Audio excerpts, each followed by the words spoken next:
Morning दोस्तों, मैं अन्नपूर्णा व्यास कला संस्कृति की क्लास में आप सभी का पुनः स्वागत करती हूँ। दोस्तों, वो कहते हैं ना, परिंदों को मंजिल मिलेगी यकीनन, परिंदों को मंजिल मिलेगी यकीनन, ये उनके फैले हुए पर बोलते हैं। जमाने में वो लोग अक्सर वो लोग खामोश रहते हैं जिनके जमाने में हुनर बोलते हैं। तो दोस्तों, हमें खामोशी के साथ में अध्ययन करते हुए सफलता को हासिल करना है। तो आज सभी दोस्तों वापस पुनः किशनगढ़ शैली के बाद में उपस्थित हुए हैं अजमेर शैली को लेकर के। दोस्तों, अजमेर शैली भी मारवाड़ स्कूल का एक हिस्सा है दोस्तों, लेकिन इस शैली को दोस्तों एक अलग भी नाम दिया गया है। क्यों दिया गया दोस्तों? कि जितनी भी शैलियां थी वो सब राजा महाराजाओं ने पल्लवित करी, राजा महाराजाओं ने, चित्रकारों ने उसको ऊपर उठाया। लेकिन दोस्तों, अजमेर शैली एक ऐसी शैली है जिसको राजकीय संरक्षण के साथ साथ, इस शैली को राजकीय संरक्षण के साथ साथ आम आदमी के द्वारा, आपके हमारे जैसे आम आदमियों के द्वारा, आम जनता के द्वारा, तो राजकीय संरक्षण के साथ साथ दोस्तों इस शैली को आम आदमी के द्वारा पल्लवित किया गया। आम आदमी का सहयोग मिला पूरी तरीके से, आम आदमी के द्वारा इसको, आम जनता के द्वारा या आम आदमी के द्वारा इसको पल्लवित किया गया। ठीक है दोस्तों, तो ये आम जनता द्वारा पल्लवित हुई, इसलिए इस शैली का एक अलग नाम दिया जाता है दोस्तों। आम जनता द्वारा पल्लवित हुई मानी जाती है, इसलिए दोस्तों इस शैली को अमीरों व गरीबों की शैली भी कहा जाता है। अतः इस शैली को अमीरों व गरीबों की शैली कहा जाता है दोस्तों। अमीरों और गरीबों की शैली क्यों कहते हैं? क्योंकि दोस्तों अमीर तो राजा महाराजा है, राजकीय संरक्षण है, और जो गरीब है, आम जनता है, उन्होंने भी इस शैली को संरक्षण दिया है। तो इस शैली को अमीरों व गरीबों की शैली कहा जाता है। अमीरों व गरीबों की मतलब आम आदमी, गरीब का मतलब ये नहीं कि गरीब है, लेकिन एक तो राजकीय संरक्षण और एक जनता प्रजा के द्वारा, तो अमीरों व गरीबों की शैली भी इस शैली को कहा जाता है।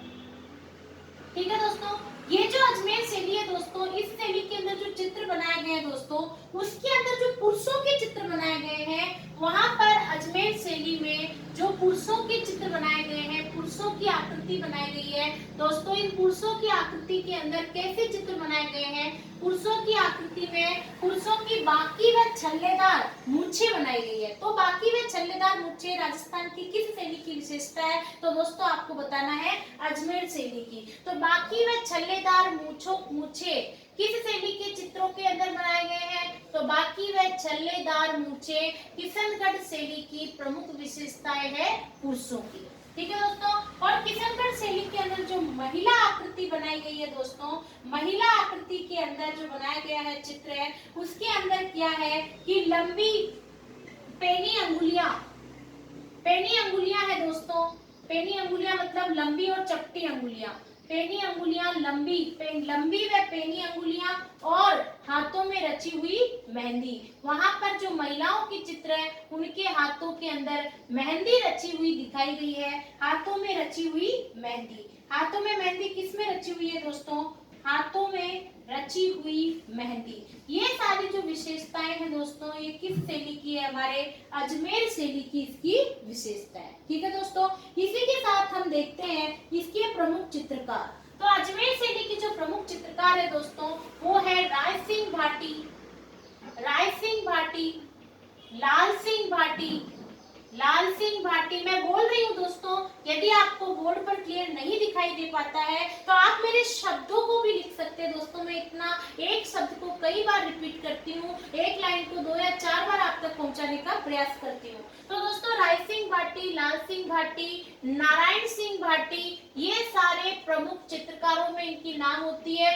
नारायण सिंह भाटी, चांद तैयब नकला, इनका संबंध भी जो है वो अजमेर शैली से है दोस्तों।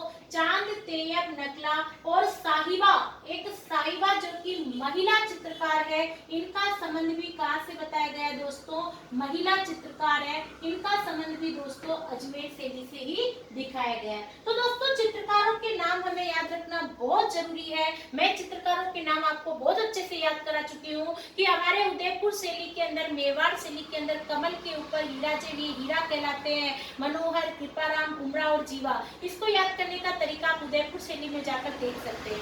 नाथद्वारा शैली के अंदर सभी नाम भगवान के होते हैं, राम, पुरुषोत्तम, हमारे जो भी भगवान के जितने भी नाम होते हैं दोस्तों, चतुर्भुज भगवान, ये सभी नाथद्वारा शैली के अंदर। नासिरुद्दीन एकमात्र चित्रकार है चावंड शैली में, और नरूरुद्दीन कमल कलीला दमन का चित्रकार है। जोधपुर शैली के अंदर मैंने आपको बताया दोस्तों, जितने भी दास और भाटी है, नारायण दास भाटी, रतन दास भाटी, किशन दास भाटी, शिवदास भाटी, सभी दास और भाटी जो है वो जोधपुर शैली में आते हैं। बीकानेर शैली में रामलाला, अलीराज हसन, रुकनुद्दीन। दोस्तों बीकानेर शैली के ऊपर एक बहुत ही अच्छा क्वेश्चन है जो आपके फूड कॉर्पोरेशन फूड असिस्टेंट के एग्जाम में पूछा गया है। क्वेश्चन क्या था दोस्तों, बड़े ध्यान से सुनना आप मेरे क्वेश्चन को।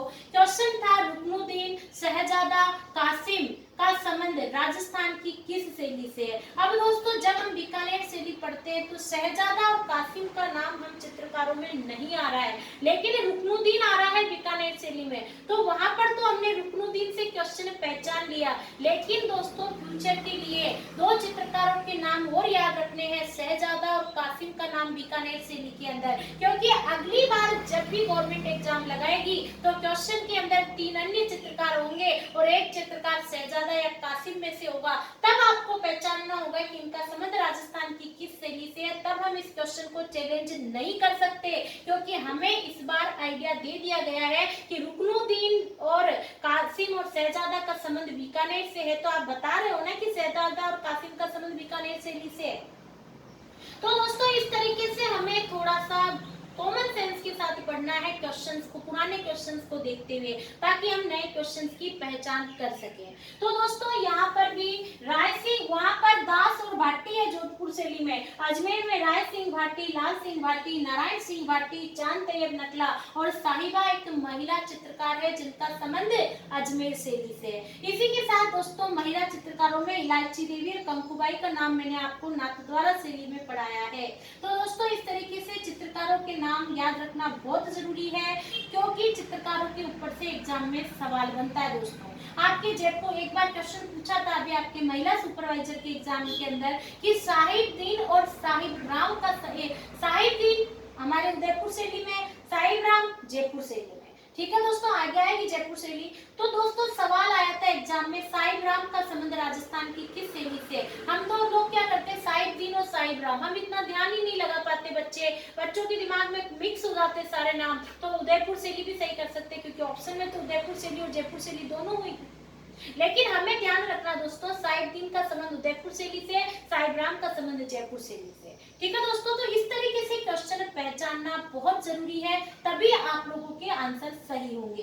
तो दोस्तों पुरुषों की राय सिंह भाटी, लाल सिंह भाटी, नारायण सिंह भाटी का संबंध अजमेर शैली से है। यह शैली राजकीय संरक्षण के साथ साथ आम जनता के द्वारा पल्लवित हुई है, अतः इस शैली को अमीरों व गरीबों की शैली कहा जाता है। महिला आकृति, पेनी अंगुलियां, लंबी अंगुलियां और हाथों में रची हुई मेहंदी इस शैली की विशेषता है। किस शैली की? अजमेर शैली की। ठीक है दोस्तों, तो यहाँ पर अजमेर शैली हमारी पूरी हो जाती है। अजमेर शैली के बाद लिखेंगे दोस्तों हम जैसलमेर शैली। अजमेर शैली के बाद में जो अगली शैली आती है दोस्तों, वह है हमारे सामने जैसलमेर शैली।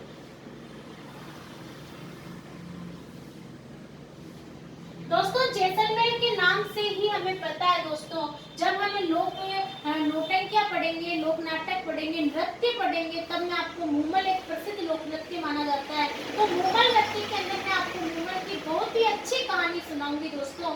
वहाँ उसी मूमल का चित्रण यहाँ पर किया गया है। मूमल का चित्र जो है दोस्तों, एक ही चित्र बनाया जाता है जैसलमेर शैली में। तो मूमल का चित्र जो है वो जैसलमेर के राजप्रासादों की शोभा है दोस्तों। इसमें एक ही क्वेश्चन आएगा कि जैसलमेर के राजप्रासादों की शोभा कौन सा चित्र माना जाता है, या मूमल का संबंध कहाँ से है। तो जैसलमेर के राजप्रासादों की, जैसे राजप्रासादों यानी आपके महलों की, राजमहलों की शोभा है, कौन है? मूमल। मूमल का चित्र, मूमल दोस्तों जैसलमेर, लोथरावा जैसलमेर की एक राजकुमारी है जो अमरकोट पाकिस्तान के महेंद्र राणा के साथ में प्रेम करती है और अपने प्रेम के लिए, अपने सतीत्व के लिए, अपने मान के लिए, अपने आप को सत्य साबित करने के लिए अपने प्राण दे देती है दोस्तों। ये बहुत ही अच्छी प्रेम कहानी है। मेरे लोक नृत्यों वाले चैनल पर वीडियो के अंदर जाकर के आप इस कहानी को सुनेंगे दोस्तों। तो मूमल की बहुत अच्छी कहानी का चित्र भी जैसलमेर की प्रमुख शोभा है। और दोस्तों जैसलमेर शैली एकमात्र ऐसी शैली है जिसके ऊपर मुगलों का बिल्कुल प्रभाव नहीं पड़ा। तो दोस्तों यदि सवाल आता है कि राजस्थान की वह शैली जिस पर मुगलों का प्रभाव नहीं पड़ा, तो आपको बताना है दोस्तों जैसलमेर शैली। जैसलमेर शैली पर मुगलों का प्रभाव नहीं पड़ा। जैसलमेर शैली राजस्थान की एकमात्र ऐसी शैली है जिस पर मुगलों का प्रभाव नहीं पड़ा। मुगलों का प्रभाव नहीं पड़ा इस शैली के ऊपर। और यदि सवाल आ जाता है दोस्तों कि मुगलों का सर्वाधिक प्रभाव किस शैली पर पड़ा, तो आगे पढ़ेंगे हम जयपुर शैली के अंदर। इस पर मुगलों का प्रभाव नहीं पड़ा और मूमल ही जैसलमेर शैली का प्रमुख चित्र माना जाता है। जैसलमेर शैली में हमें इतना ही याद रखना है दोस्तों। आगे चलते हैं हम जैसलमेर शैली के बाद में नागौर शैली।